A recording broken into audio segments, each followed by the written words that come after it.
Still no evidence of any significant voter fraud in the presidential election, but President Trump still won't concede. Our White House team reporting that people close to the president are concerned that he's spiraling into a rage, hurting his own legacy as well as the Republican Party. NBC News correspondent Carol Lee is one of the reporters on that story. Carol, what else are you hearing from your sources close to the president? Well, Allison, generally what we're hearing is just concern about how long the president is going to drag out what many of the people around him see as the inevitable, that he's lost this election. One advisor said to us, somebody needs to have a candid conversation with the president and that it does not behoove him to stretch this out very much longer. There's hope.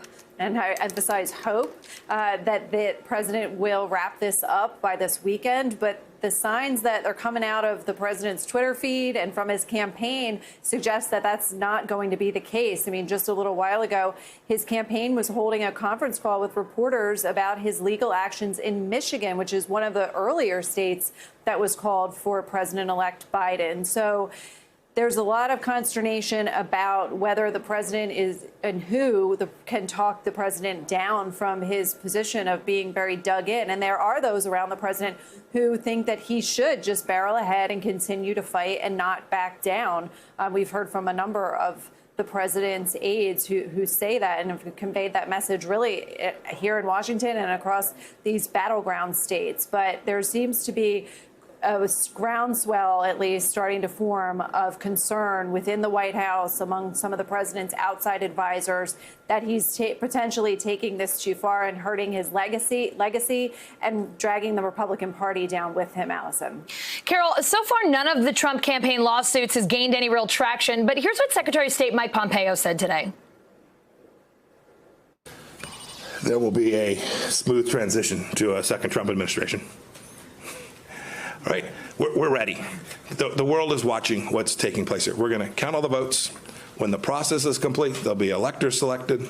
There's a process. The Constitution lays it out pretty clearly. Carol, I've yet to speak to a legal expert who thinks that the outcome of this election will change because of these lawsuits. So what's going on here? What is the strategy? And is the White House divided on what they should be doing here? Yeah, what you've heard from the Secretary of State really is just kind of him, and we should note that he is one of the president's staunchest supporters, and he's getting on board or on message with what the president has been trying to do here.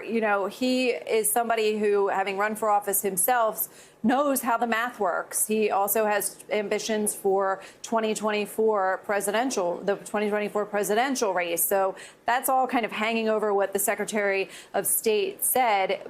But look, it's also always worth noting, I think, Allison, that at this point in the election, after the election in 2016, the math was the math. The media doesn't call this election. It's all about the math. And the president was fine with accepting those results then. And Secretary of State also in his own elections knows that a winner is declared before the vote is fully certified. So what's going on here, according to one advisor that we spoke with, is there's this effort, the lawsuits, the public messaging to, quote, brand the president as anything other than a loser, that something that would allow him to save face and to basically back down an off-ramp, so to speak, for him to take that would back away from his refusal to concede this election.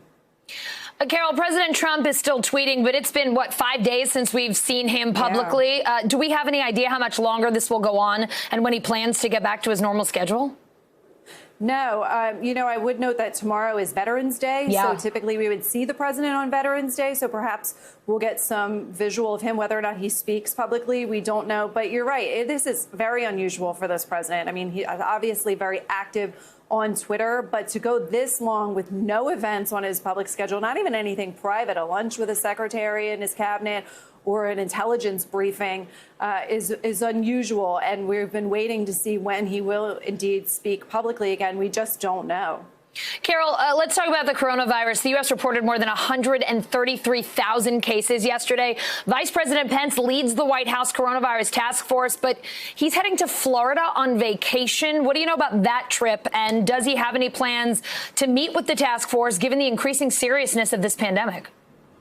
Yeah, it's a great question. What we were told is that the vice president was going to head down to Florida for a couple days of vacation. He was supposed to leave today, but then we got notice that the vice president is scheduled to give a speech on Friday, basically in Virginia, outlining this president's first term and all of its accomplishments and how, in their view, they have championed conservative causes.